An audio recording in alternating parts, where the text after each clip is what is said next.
জানলা দিয়ে সকালের আলো ঘরের ভিতরে এসে পড়েছে, কিন্তু তখন আমি জড়ভরতের মতো বিছানার উপর আড়ষ্ট হয়ে বসে আছি। এমন সময় বাইরে থেকে শুনলুম আমার নাম ধরে ডাকছেন অমূল্যবাবু। ও ভাই, আরে কি হলো? দরজা খোলো। আরে কি মুশকিল। আশ্বস্তির নিঃশ্বাস ফেলে তাড়াতাড়ি উঠে দরজা খুলে দিলুম। অমূল্যবাবু ঘরের ভিতরে এলেন। এত ভোরে আপনি? গদাধরের অসুখ বেড়েছে নাকি? অমূল্যবাবু বিছানার উপর উঠে হাসি মুখে বললেন, অসুখ বেড়েছে কি? এই অল্প সময় গদাধর প্রায় সেরে উঠেছে। বলেন কি? কি কি করে সারলো? গদাধরের কোনো অসুখ তো হয়নি, সে পড়েছিল পিশাচের পাল্লায়। আপনি কি চারিদিকেই এমন পিশাচের স্বপ্ন দেখছেন? তোমার যা ইচ্ছে হয় বলো, আমি কোনোই প্রতিবাদ করব না। গদাধর কেন বেঁচেছে জানো? কাল দিন রাত তার শিওরে বসে আমি পাহারা দিয়েছি বলে কাউকে তার ত্রিসীমানায় আসতে দিইনি। কাল রাতে আবার কেউ যদি তার রক্ত শোষণ করত, তাহলে আজ আর তাকে জীবিত দেখতে পেতে না। আমি সবিস্ময়ে বললুম, রক্ত শোষণ? অমূল্যবাবু আপনি কি বলছেন? কে তার রক্ত শোষণ করত? অমূল্যবাবু কিছুক্ষণ স্তব্ধ হয়ে রইলেন, তারপর ধীরে ধীরে বললেন, তোমার ও কথার কোনো জবাব আমি আগে দেব না। কাল রাতে আমি সচক্ষে কি দেখেছি তোমার কাছে আগে আমি সেই কথাই বলতে চাই। তুমি জানো আমার বাড়ি দোতলা। গদাধরকে আমি দোতলার ঘরেই শুয়ে রেখেছিলাম পাহারা দেওয়ার জন্য। তার পাশে বসে কাল সারা রাত আমি কাটিয়ে দিয়েছি। কালকে রাতে ঝড় বৃষ্টির কথা তুমিও টের পেয়েছো বোধ হয়। মাঝরাতে ঝড় বৃষ্টির বেগ অত্যন্ত বেড়ে ওঠে। সেই সময় বই পড়তে পড়তে হঠাৎ মুখ তুলে দেখি জানলার ঠিক বাইরে একটি স্ত্রী মূর্তি দাঁড়িয়ে রয়েছে। আমি অবাক হয়ে খানিকক্ষণ তার দিকে তাকিয়ে রইলুম। দোতলার ঘর, মাটি থেকে সেই জানলাটা অন্তত 20 ফুট উঁচু।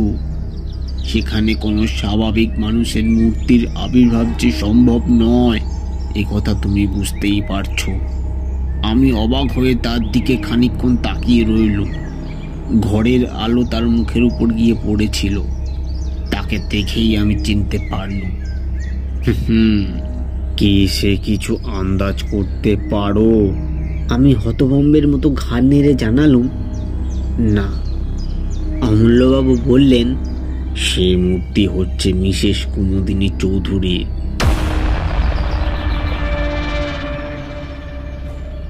কুমুদিনী খুব হাসি মুখে আমার দিকে তাকিয়েছিলেন। আমি তাকে দেখেই উঠে দাঁড়ালুম। তারপর সার্সি খুলে খড়খড়ির পাল্লা দুটি বন্ধ করে দিলুম সজোরে। আমাকে বাঁধা দেওয়ার জন্য মূর্তিটা হাত বাড়িয়ে তাড়াতাড়ি এগিয়ে এলো, কিন্তু বাঁধা দিতে পারলো না।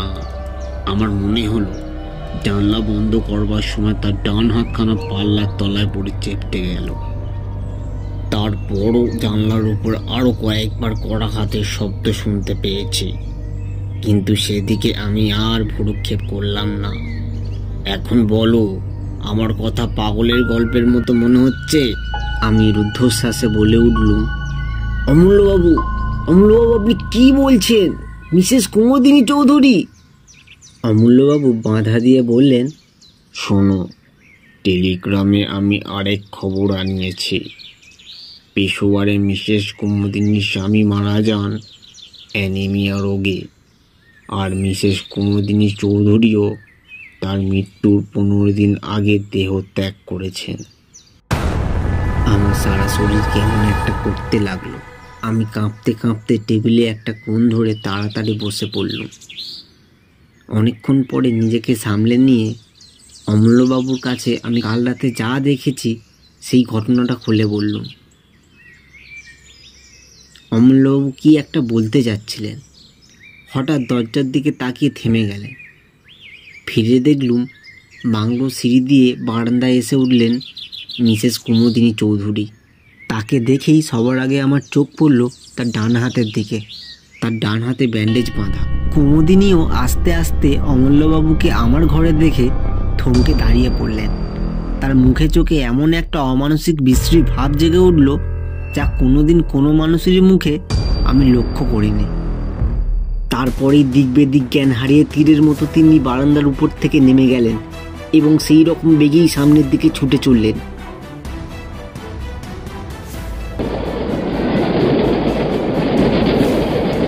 মিসেস চৌধুরী সাবধান, train train, Mrs Chowdhury, Mrs Chowdhury সাবধান, ট্রেন।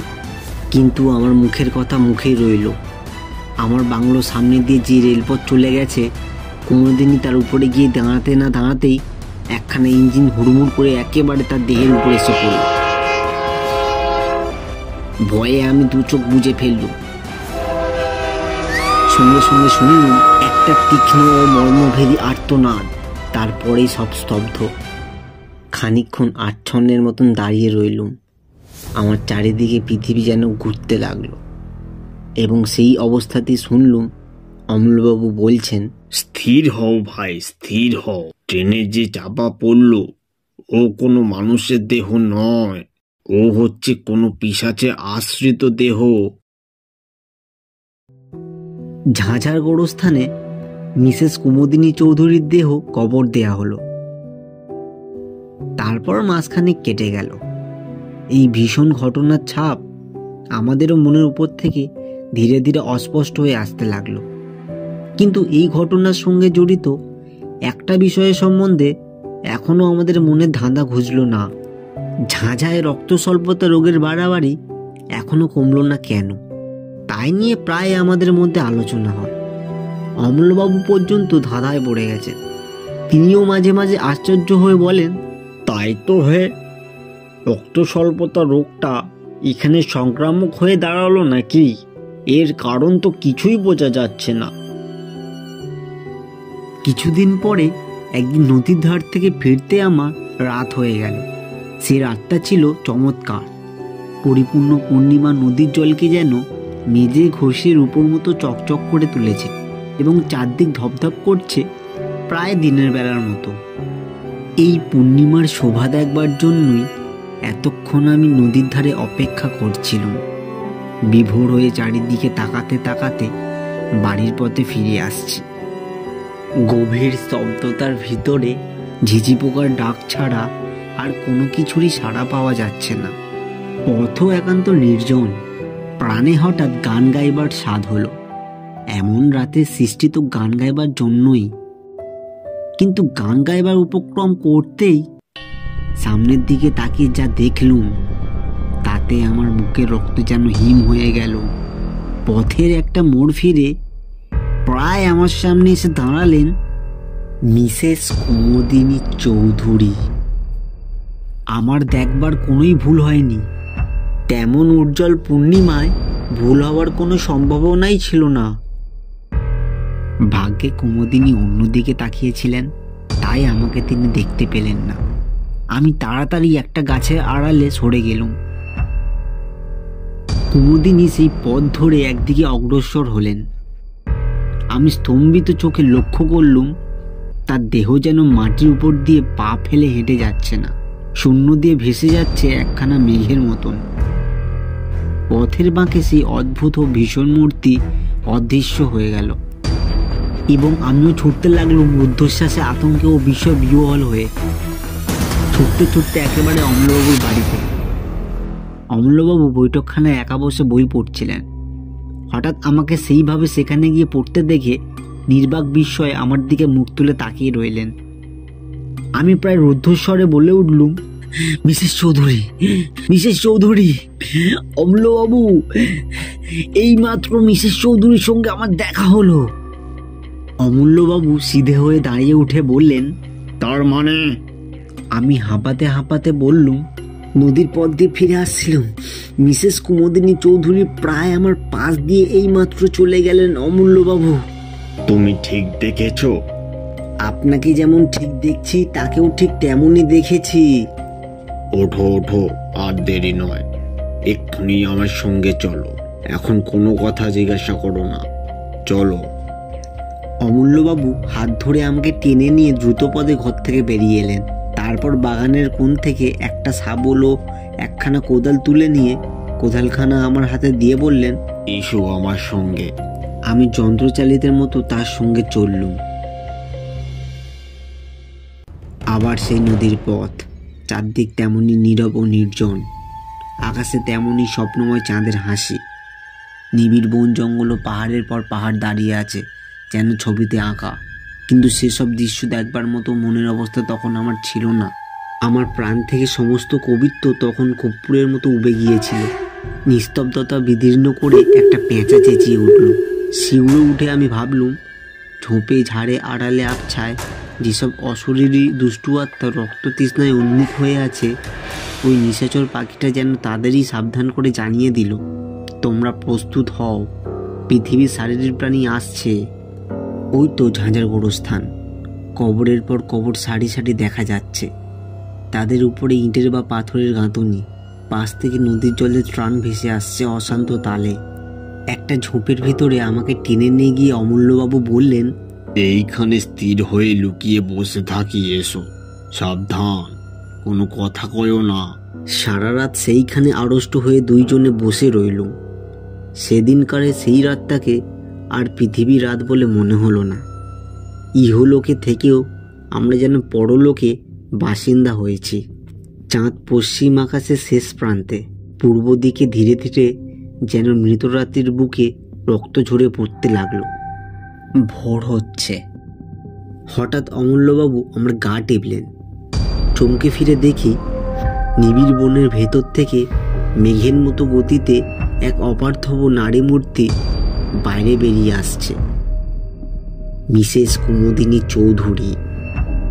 অমূল্যবাবু আমার কানে কানে বললেন, আজকের রাতের মতো পিশাচি রক্ত পিপাসা শান্ত হলো। মিসেস চৌধুরীর দেহ ধীরে ধীরে গোরস্থানের ভিতরে গিয়ে ঢুকল। একটা কবরের উপরে গিয়ে এক মুহূর্ত স্থির হয়ে দাঁড়ালো।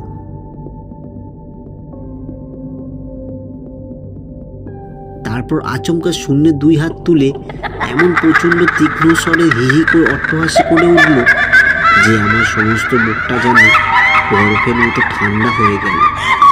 সে কি পৈশাচিক শীতল হাসি! তারপর দেখলুম তার দেহটা ধীরে ধীরে মাটির ভেতরে নেমে যাচ্ছে। তার খানিকক্ষণ পরেই সে একেবারে অদৃশ্য হয়ে গেল। পূর্ব আকাশে সূর্যের প্রথম ঝড়টা জেগে উঠল। অমূল্যবাবু এক লাফে উঠে দাঁড়িয়ে বললেন, আর অপেক্ষা নয়, শিগগির আমার সঙ্গে এসো। আমরা মিসেস চৌধুরীর কবরের উপরে গিয়ে দাঁড়ালুম। অমূল্যবাবু বললেন, আমি শাবল দিয়ে মাটি খুঁড়ি আর তুমি কোদাল দিয়ে মাটি তোলো, চলো। তার এই অদ্ভুত আচরণের কারণ কি আমি জিজ্ঞেস করলুম না, কারণ আমি তখন আচ্ছন্নের মতো ছিল। তিনি যা বলেন আমি তাই করি।